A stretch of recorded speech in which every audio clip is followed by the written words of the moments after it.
Good morning, good afternoon, good evening, my dear students. Nahadagi ay thaba khara chindana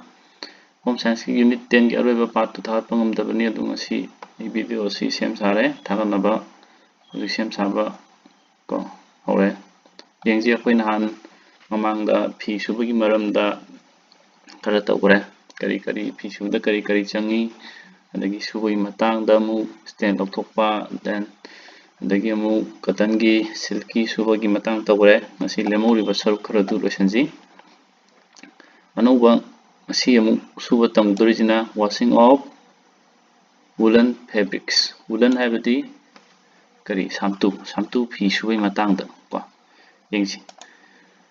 wool needs special care in laundering because of its tendency to shrink or stretch wool se suba matamda akhona yam cheksinna suba mathau taiyaba ko karigino haiba kanda magi magun ama lei magi moong magi tini ama lei kamai tawba shrink phidu piksanba ngamba or phidu stretch authokpa ngamba gi adumba mongonda quality mi yaweba phije akhona suba matamda woolen gi phije piksanba yai then kedoba akhona yam kana mu chingthogana mu kedoba magi chauthokkiba yaiba aduna yam cheksinna with special care we have to launder we have to watch our woolen clothes ko woolen fibers have rough scales which are softened by moisture heat or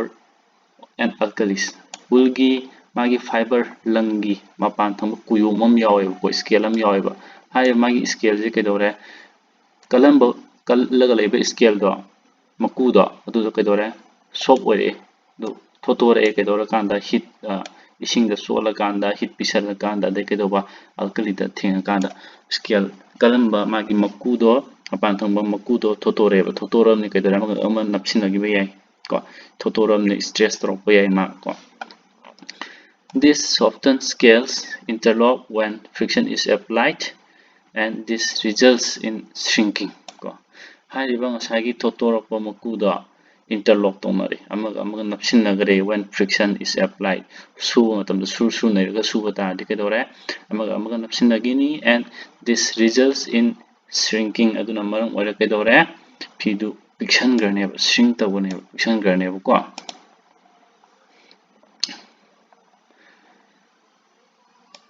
as the washing proceeds there will be more entanglement of fibers and the fabric will become smaller, thicker, harder, resulting in felting.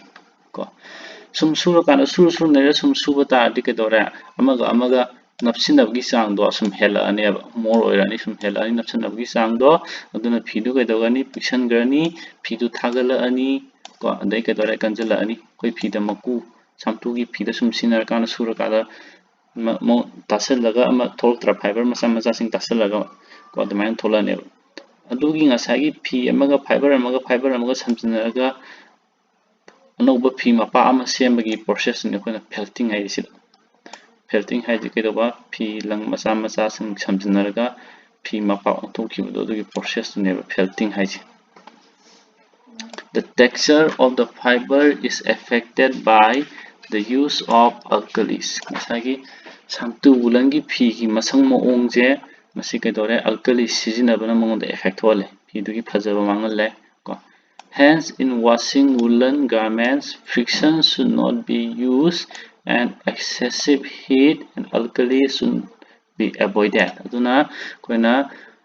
samtu gi phi suba matamda kedore friction je kedore tawba yadre sur naira suba yadre then kedore excessive heat maisa yam pisanba or ising yam saba sina ba yadre alkali sina ba yadre if the water is hard ising du phataba taradi ko hard water khangre dana ko calcium of salt of calcium magnesium yawu do hard water yaw ko wi haire hard water be taradi it should be softened by using few drops of ammonia kharsinaraga ko ising du phan ba yai ngasagi amut pagi makha settle to holaga mathaki afaba clear water do water lo yare ko then preparation have the khoi mamang du hagre phi shooting ida khoi hana to boda thabak ko ham da gi to tare the surface dust should be shaken out amut pa yaram ba yai tuna kedore phi do hana phadang kan thokpa no ko pai thokina ba The outline of the garment should then be marked on a newspaper before commencing the washing. Ko da magi wulangi ahenba process ama yaure ke doba ngasai khabar amada ngasai wulangi phido sandoa sudringeda hana sandoa thamawra magi original shape to newspaper duda yega thamawra mark targa boundary do column amana Kaija newspaper ama lawro sudriba wulangi phido sandoga thamo magi original shape to newspaper duda mark targa thamawra ko aduna taba process su leiri stand yaudi lokhoba ko then kedoba stand lokhoba then kedoba ngasagi sigai doba leiradi madu fossil hoba ko matuju hapudabani ko adu lore matungda madu loin tawba lore amuk pakan thoe then magi outline ya hore then kedoba tears sigai du fossil le stand lokhore then mathangda kari stepping have kedoba shooting le phidu tinga thambagi thabut wool lost its strength when wet. Samtugi phije ke dore ising the sola kan mapangan handayep mapangan sondare. Hence woolen garments should not be stiff. Aduna ising the queen tinga thambagi thabak se taroidabani samtugi phidi. Very dirty ones may be stiff for a few minutes in warm soap water. Yam mot patar ba samtugi phido aduri tangai phadana minute manga ama tara ama ko lumbu saba afaba ising tinga thamba yai. Alkali yaw ba sabon hapsun dabi ising da sum ting tham kami manga tara me hui ting ya de ko yang hui ting di mai ma pang dam som ting roi sura kan da loina phidu ko ching taw du ne then ke ba su hui thabak washing in laundering woolen articles both the washing and rinsing water should be prepared before the garments are wetted ko woolen gi phi su ba gi di ke dore Shooting it hana mangjona sugadaba ising then thadukadaba ising loina sem sara thamgadabani chamana temperature da the washing water should be lukewarm that is 95 to 100 degree Fahrenheit ko sing sugadaba ising do madu kaidoba lukewarm ogidabni lukewarm habidi lumbu saba akoina thengma matamda acid khadang sarena haiba pot dugi temperature do habidi akoi body temperature di khadang yalamba 37 to 38 degree Celsius adugi sang haitare ko yam saba nataba lumbu saba and the articles should be washed by kneading and squeezing only ko suba matamda mu kaidoba suru neraga suba yade knighting adi kaidoba phidu matum tasalaga squeezing adi tok lawna suba haitare ko adi sumbagi moong admain toba haitare lethalaga sumna taba methokpagi moongda ko knighting matum tasalaga tok lawna suba then kedoba phidu matum tasalaga kuna ising sumbagi type ta chokhairaga tobdo lethapna tab dan sudabani ne suba yade soil paths can be attended to by patting extra soap solution over them until the dirt is removed yam mot pa mo kok to mafam do adudi kedore sapon ahen ba hapsalaga kok tibo haipet suba tare then rinsing adi thadokpa legre ko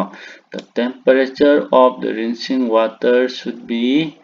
same as that of the washing water thadokpagi isinggi temperature do washing water gi isinggi temperature du managadabani lukewarm ogadabani lumbu saba gadabani then kedawa soap gadabani sufficient quantities of rinsing water should be kept ready marang kaina yam thamgadabani samtugi phidi adum chawi thadokpadi ising yam changani aduna marang kaina as thorough rinsing is necessary is essential ko yam phadan thadok mathau tai if soap is left in the fabric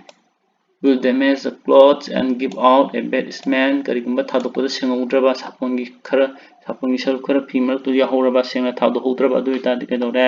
phi duju bang tahangani then kedoba masagi smell duju phi dudagi ju sapon du yahorabanina manam thiba tholokani A little citric acid or glycerin may be added to the last rinsing water. Kung ba thadokpa duna kaidora glycerin khatang or citric acid khatang hape yaeba ko kaigi ngasai phidugi mawong matawdu phajanaba magi texture du phajanaba the water should be squeezed out by pressing the garment between the palms ko kaidore singdo thadokpa lore phidu aduga sundokpagi thabak to leithalaga sundokpa yade koi khut anina chapsallaga singdu मेखाई मेथोकपगी मौंगदा तौगदब A wringer may be used for heavy woolens wringer हाइदना फी सुंदोंनबा को अखोगी लबर लबरगी लबर मतुम अनि अदुदो लेदुइनेबको लेरकान लबर नि दुगी मरक्ता अहोबा Khaleni अहोबतुदा फीदो हापसनग्रनी अदुगा लबरदु उंगाकांदा Moina फीदो सुंदोखिदुइनेबा चखहाइबगी मौंग हाइतारे चखहाइबा हाइदना याम खन चखहाइबा नतेको अदुगी मौंगदा लैबा पोतुनि ringer अदि को दो याम चाउ वुलन ओरगदी वुलंगी फी ओरगदी रिंगर सिनबा याइ नत्रगदी अखोई अदुम खुना अदुम मेथोगा अदुम सुंदोकपा याइ then drying kanganbagi mong after removing the moisture sumtoe then the garment should be placed on a newspaper on which its outline has been marked and pulled back to its original shape having the outline as a guide ko masagi kedore singu sumdo matungda अखोगी masagi ahambada newspaper da ahambada newspaper da magi फिदुगी outline अमा येहोबिदना shape अमा अदुदैदा थम्मो अदुगी newspaper मथकदु थम्मो अदुगा मागी हानगी original shape तुदा चिंगथो फिदो खदि पिक्सलमगने अब सु मतमदा अदु original shape तुदा चिंगथो को अदु माई ओरिजिनल शेप तो तारेदना woolen articles should not be dried in sun hence the texture of the fabric is affected since the texture of the fabric is affected by heat masagi kayagare woolen di heat the yam sensitive oil hagi ko dana sunlight direct phoroidabani ko sunlight direct phobada di masha don mo oraga phidugi magi texture mo mato du kaigani phajabadu mangani hence wash woolen clothes should be dried in a shady place where there is good draft ko aduna urumda photare ko adubu kaidoba nungsitti fajana sipang phong ogedab natadi phidu kangudini heavy and large articles should be hanged for drying yam achoba phidi kaidore adum yalaga thoba yai but small and delicate articles should be dried on a flat surface apipa phi oraga dikadoba plain oiba surface amda sandoga phogodabani habako pressing and finishing isti tapoi mo woolens in general are finished by pressing while slightly done kaga soling eda moidi isti tapai yai taga isti takadabani habako kaga soling eda isti takadabani direct kangdringeda if dry a dam muslin can be placed over them and press ko kyam kangi taradi kadoba achopa phi guma phadi ama kedore phi mathaktu masagi santugi phi mathaktu thamaga isti takadabani direct isti na thenga tapya ya saudukani ko achopa phadi gumba apaba phi ama mathak thamida isti takadabani ba ataidi cotton siltadi isingdo khiaga isingdo cholaga taidana dumain tawunate ulandadi solingeda khanga solingeda horo kangi targadi achopa phadi ama phi mathaktu tharga takadab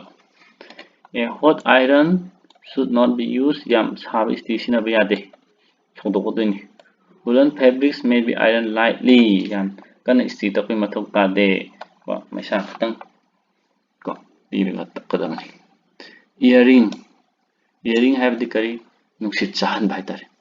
the articles should be thoroughly aired before storing masagi santugi phido thamjanringida phajana kaidoba nungsit chahangadabani maduna kaidobange haiba kanda phidu kangoudragaju nungsit phajana chahaladi kaidore gi phi ki fiber gi marakta leiba moisture ko ising manin haitare ko adudo kaidore loina chalangi doine adu yawba taradi phidu chotla kanda man thiba ma leidana thone thoktana ba kaidore stita e haigaju kaidore manungda kangamdaba yai aduna manungda leiba isingi moisture adu lokthonabagidmakta akoina kaidore masagi santugi phido nungsit phajana chahanba mathok tai dumain tawdana woolengi santu phi subi matangda bare then mathangda washing and finishing of synthetic fabrics koina synthetic habadi kaino khusem gi lang ko kai lei khusem gi lang da rayon laire then nylon laire ko du subi matangda yingsi ko nowadays many clothing material are made of mixed fibers hojiti kaidore phi je koina sena sanariba phi ji tonga lang makhan mayama sinaraga seme or moreover kaidore yanjinaga seme artificial or synthetic fibers are available in the market such as rayon nylon tailoring polyester mixture of silk and wool, rayon, wool, etc. Hojiti tongan-tonganba synthetic fiber mayam leire. Rayon, nylon, tailoring, polyester, adhi hendoktana koi phi da haragaju wool ka silk ka yanjanaga semba phi makhan, rayon ga wool ka yanjanaga semba phi makhal mayam tholeba. A housewife should have the knowledge of handling non-cotton or synthetic clothing. Aduna ngasagi nduda leriba nupituna phi subagi maramda ngasagi cotton then silk wool adu khangbadagi hendoktana atopa leriba synthetic fabric, synthetic langsing subagi synthetic फिरोंसिंग सुबगी Matang थु खंगदबनी को दुना Yangtze rayon जे अखोना कई जो high artificial silk सु high artificial कई अब silk high माजे rayon high बलंग silk या माने को अदुबु माते के दबर रेयन दी सिंथेटिक ओइब बिना सेम केमिकल दगी सेम बलंग को होंगजु होंगी को अदुबु सिल्क दी मोद हेना फजबे हेली को सिल्क दी हेना फजबे हेले रेयन दगी माना जरगजु Rayons are artificial silks derived from cellulose. Cellulose is the plant extract. Plant the yauba dumba composition amani cellulose se modegi chemakpa chemically point khara hapsilaga semakpa dumba langni. They have no natural elasticity. Mo elasticity oite stretchable oite. Their stretching in the process of laundering might tear the material. Koduna phi suba samada khoni yam kan chingba metat pokotat patorgadi phi du segaya kuyai. Therefore, in cleaning rayons, care must be taken to maintain the shape and appearance of the material. Duna akoina kadore phi du suba matamda ko magi shape kaidana ba masaktu hongdana ba akoina kadore nithijana suba mathauta chexina suba mathauta. From appearance alone, it is difficult to judge the type of rayon, so it is advisable to follow a general rule. Masaktu yengkanda esi rayon jidi halli yam mapangan phari mapangan sol habdu khangbangam deba. Aduna akoina suriba rayon gi pido aman yam ariba rayon urambe yai anuba rayon urambe yai aduna khangdabani na kadore suba matamda akoina kariguma niti niyam khara ingadabani kai kaino madudi avoid steeping tingbagi thabak tawidabani heat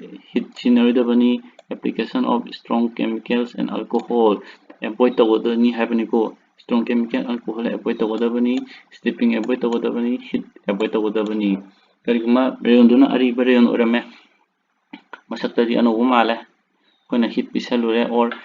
chemical strong alcohol sinarure adukanda kaidore rayon du tatkiba yai segairappa yai ko aduna dumdu thoktanaba yarigai steeping tinga kuina thamba tawidabani heat sinaridabani chemical alcohol sinaridabani washing subagi moyingji rayons are washed in the same way as silk subai moongda ko yam suru nei suba yade ga haida adumaina ko suru nei ba yade alkali yam yawo pot sinaba yade mild soap and soap water should be used. Soap warm water should be used. Afaba lumbu saba ising soap tu yam kana strong oiba soap alkali yam yawo soap sinaba yade.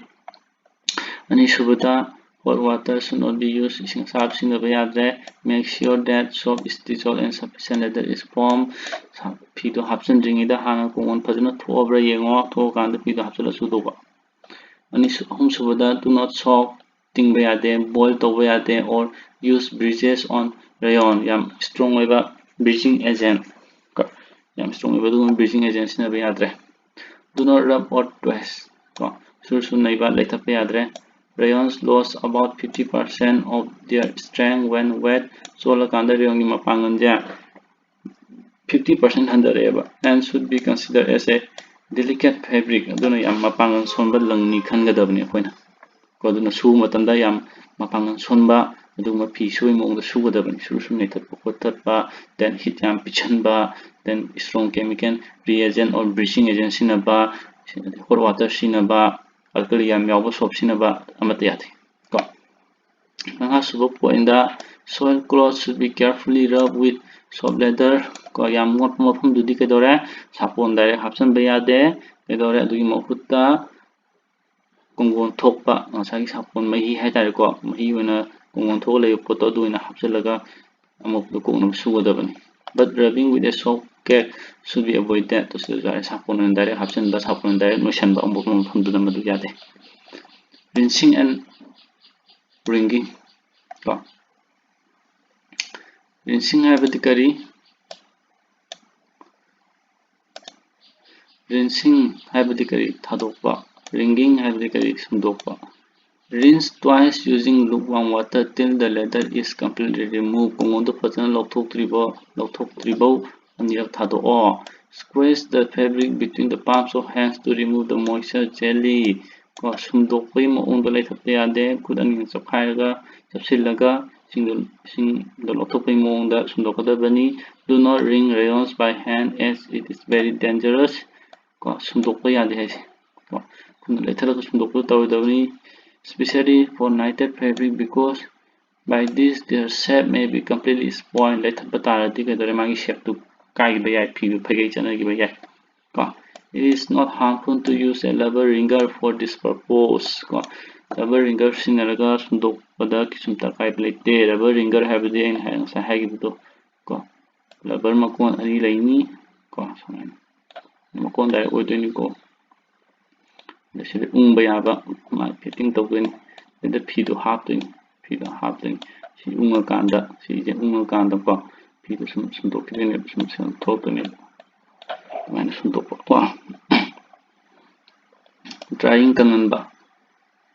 dry rayons away from sunshine or heat. Direct sunlight phawa yadre. Rayon articles should be spread out in proper shape to ensure even drying by ear. Phawa matamda phajana sandoga phawdabani nushit phajana chanaba phajana kangnaba. Uneven drying may cause watermarks. Khara amana kangoga khara amana cholaga lewa chamanana changchamanana kangminadaba aduiba tadi ketore cholaga lewa mfamdo watermark lewa yai heng kanga kanda so dum singi drop kumagi mami shami lewa yai. If the article is hang for drying, it should be have its weight equally distributed on both sides. Yanba targadi changchamanana nakanda sondabagi chang weight ki changdu manana yangadabani. Clips should be used phachinba nuksisitpada doktana bakti phachinba yai. Ironing stitapi maong. Avoid pulling, stretching rayon while ironing. Stitapi matamda chingba ko tawidabani. Iron on the straightwise yarns sangna chinba habadi mayungda stitakadabani. Electric or charcoal iron should be carefully used. Sinariba stido iron gi obaya charcoal gi obaya yang phajana ko chekshina kadabani. Iron the rayons with a moderate hot iron on the wrong side. Manung thangba sarutadi kaidore moderate temperature thamaga stitakadabani. Never sprinkle water on the article ising kikba yade ngasai silta ju haidana ising kikba yade so kangi haidana ising kikba yade buko adamai tawdana rayon du kangi haidana ising kikchanba yade sonaba. If dampness is not sufficient yam chotpadu aina pamba changdu yaudraba habdi phidu yam kangaba tu tadi kedore then iron the article with the muslin spread over it phi achotpa mathakta thaga ta off istido. Edges, hems and double parts should not be ironed first. Saki akhoi cotton the edges, hems, double parts athaba khongrang maton gumba purki khudang gumba color gumba adumbodo han isi tawaidana sidadi adu yade adu han tappa yade. This may cause the main parts of the iron to be stretched. Madu han tappa tadi ngasagi main parts asoba phido adu asoba saruki phido adu handa dudaida phido phegi chalakani ko aduna kedore the main parts of the article should be iron parts. Aduna main parts hana takadabani adu loran matungda small parts double parts ko adu takadabani. Earring nuksit chahanbagi thabak phi kangale istitakpa loira dukanda nuksita phidu nuksita yehenbagi thabak si yam darkar tai ko kagino haiba kanda khanadi istitakpa kanda kangba malani manungda phi singdugi fiber singdugi marakta isingi moisture leramba yai madu lokthoudragadi phidu damage torokani phidu namthirakani aduna earring je amaru wai. Earring is an important process in finishing the rayon ko bagi tabak siam darkar tare. Rayon articles after ironing may appear dry stitapul matungda kangba mani but may contain some moisture ko adu ising maning khatang yaurambadi yai. If the moisture is not removed, moisture lawthokdaba taradi, it will spoil the good finish and make the texture limp. Ko ngasagi phajaba magi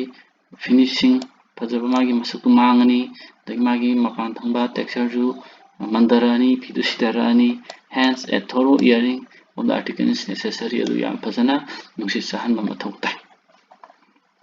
Then here comes the last part, storage of cloth. Fi to suba lore ha kamai thamgani, then akhona fi ma thamning matamda kamda thamgani do yengji. We should wash our clothes and dry it properly before storage. When thamdringeda fi to hana phajana kedoba sudokpa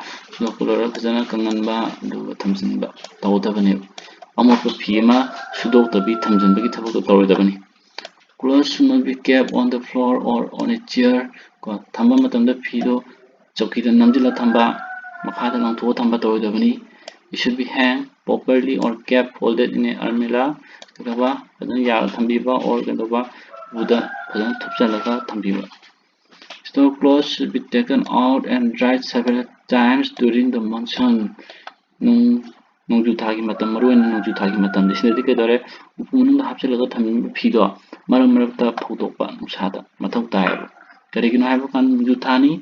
isingi moisture atmosphere yam yawi aduna fi thamiba fi marakta isingi moisture changjalaga moisture duna maram oiraga kophai ka halakpa yai fi dui mathakta adu mayam thokpa yabandina kedore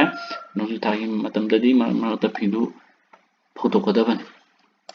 Repellents such as tobacco, dried neem leaves, camphor, etc. can be used in the storage to prevent from insect. Prevent walame. Sorry. Prevent masagi akhona repellents kang tin kang hainadaba dumba pot ko tobacco then neem mana akangba karpur hainabdu adumba akhona fi thami amhamdu thamba yai kedona tin kang sungdana apik tin kang singduna kedore mane fi du chikthap khotapa tawduna ko. Clothes should not be kept in damp condition. Chona thamoidabani karigino as moisture causes mildew. Singani yawba taradi kedore mathakta fi mathakta kophai kasenba tholleba, which may damage the clothes aduna fi du phajahalaroi mang tahalani.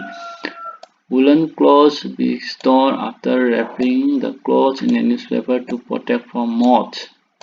Ko samtugi fi di kedore thamba matamda newspaper madu yomjilaga thamgadabani kaigi moth hariba tin masaje sidai ngakthonaba moth hariba tin masaje kedore modi woolen gi fi mo yam chikhai galleba aduna kedore hariba newspaper duna yomjilaga thamta di newspaper gi magi printing ink do du yam chana deba moth kari duna adu hainadabani na moth changaroi du woolen gi fi du kedaba chiktalaroi kedore mai tawdana woolen du newspaper na yomjilaga thamgadabani samai tawdana akhoi unit 10 complete ore. Do noi khangdaba any noi khangdaba du comment da hango or agi WhatsApp ta dum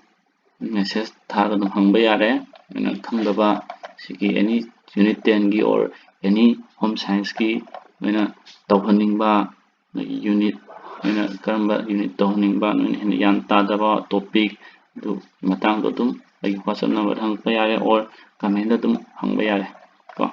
Thank you for today. Duna noina siki sumaina aina tapuji nungairagadi channel je subscribe torma amasung like torma share torma. Thank you all.